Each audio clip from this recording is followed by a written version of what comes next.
Breaking news tonight, we begin with a tsunami advisory remaining in effect for the entire west coast of the U.S. In Northern California, near the Oregon border, Crescent City has been elevated to a tsunami warning. We'll have more on that in a second. All of this comes after a magnitude 8.8 earthquake struck off the coast of western Russia.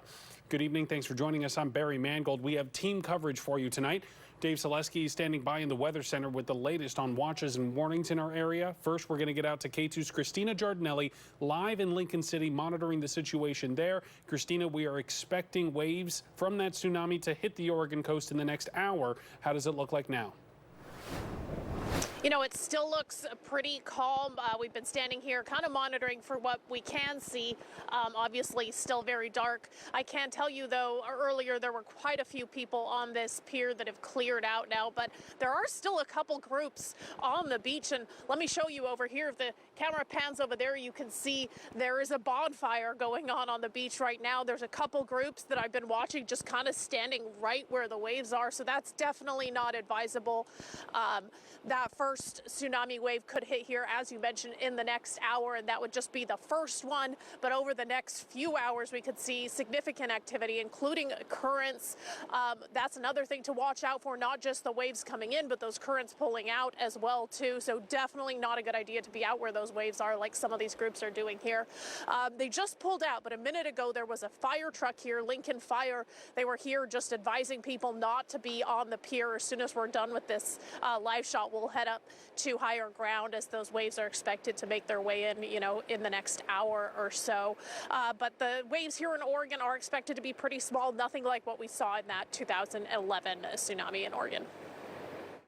A tsunami advisory in place in Oregon's northern and central coastline. It comes after an 8.8 magnitude earthquake struck Tuesday afternoon off the coast of Russia. In the early evening hours, officials upgrading a tsunami watch to a tsunami advisory, meaning possible tsunami waves expected before midnight in Lincoln City. Kim Andre and her family say they're not going to risk it. We just barely got here on vacation last night, so kind of sucks, huh? A long drive for nothing. The family drove here from Utah. My kids, yeah.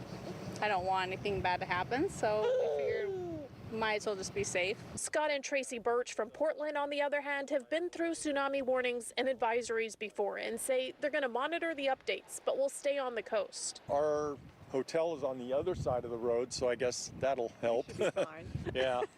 We were in Oceanside about a week ago when the Alaska earthquake happened, and there was a tsunami warning then, but they called it off, so we didn't have to worry too much about that. Jenny and Richard Crowley drove to Lincoln City from Nevada and say they will also stay. We drove down.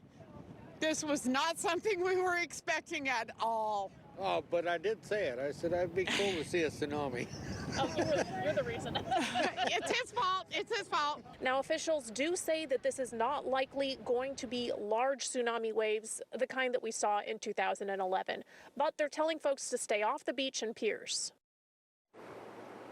Now, as the waves are expected to come in here in the next hour, as I mentioned, we're going to head to a little bit of higher ground, make sure that we're safe as well. But we'll be bringing you the latest information on our broadcast as well as our website at KATU.com. For now, live in Lincoln City, Christina Giardinelli, KATU News. Christina, thank you for that. Now, we got to get to our Storm Tracker 2 meteorologist, Dave Selesky. He's been tracking how large the waves could be when they hit the Oregon coast. First, though, Dave, I want to ask you about the portion of the Northern California that just got upgraded from a tsunami advisory to tsunami warning. Yeah, so we're talking basically from the Oregon-California border down to Cape Mendocino. That is now under a tsunami warning, which means they are going to have a wave down there.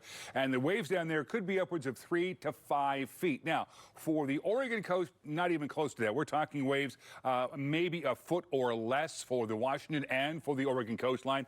And again, for the Long Beach area, we're talking that first wave may be around 11:45. And again, we're talking less than a foot in most locations.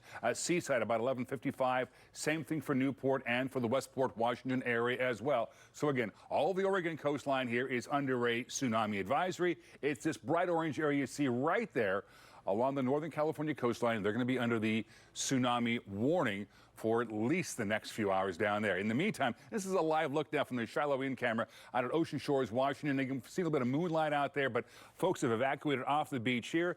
60 degrees the current temperature this hour.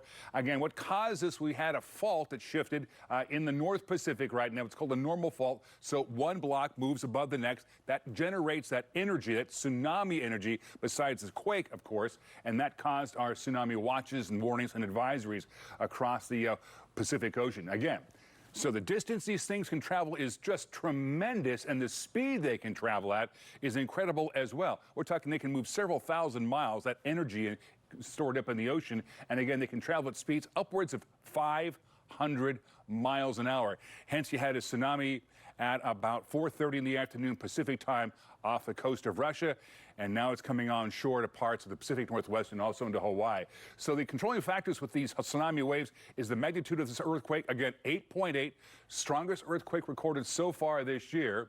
The depth of the earthquake, this is just right around between about 16 to 20 miles, and the type of an earthquake, which is a normal thrust fault type of earthquake. So again, at 8.8, a massive earthquake, capable of doing devastating damage. The good news is, when this earthquake struck, not a lot of population base out there. And again, at 8.8, the strongest earthquake we've seen so far this year.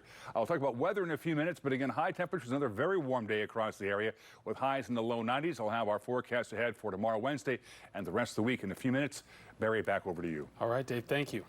And when Oregonians think of tsunamis, many might think of the damaging and deadly one that hit back on the Oregon coast in 2011. Here's archived video from that year playing on your screen, showing the damage both here in Oregon and in Northern California. We asked state officials tonight if the tsunami headed for us right now is similar in any way. Listen. We're not expecting to see waves coming on shore.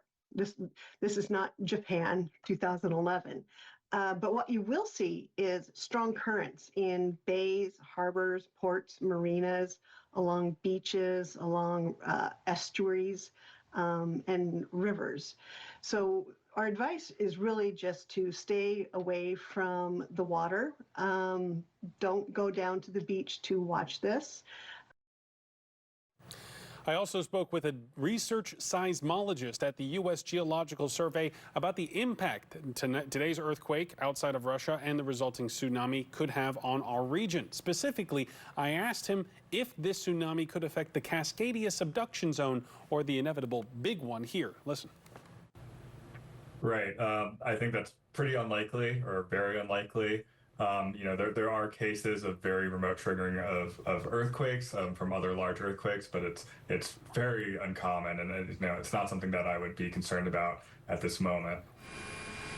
And again, the last time a damaging tsunami hit Oregon was back in 2011 following an earthquake outside Japan.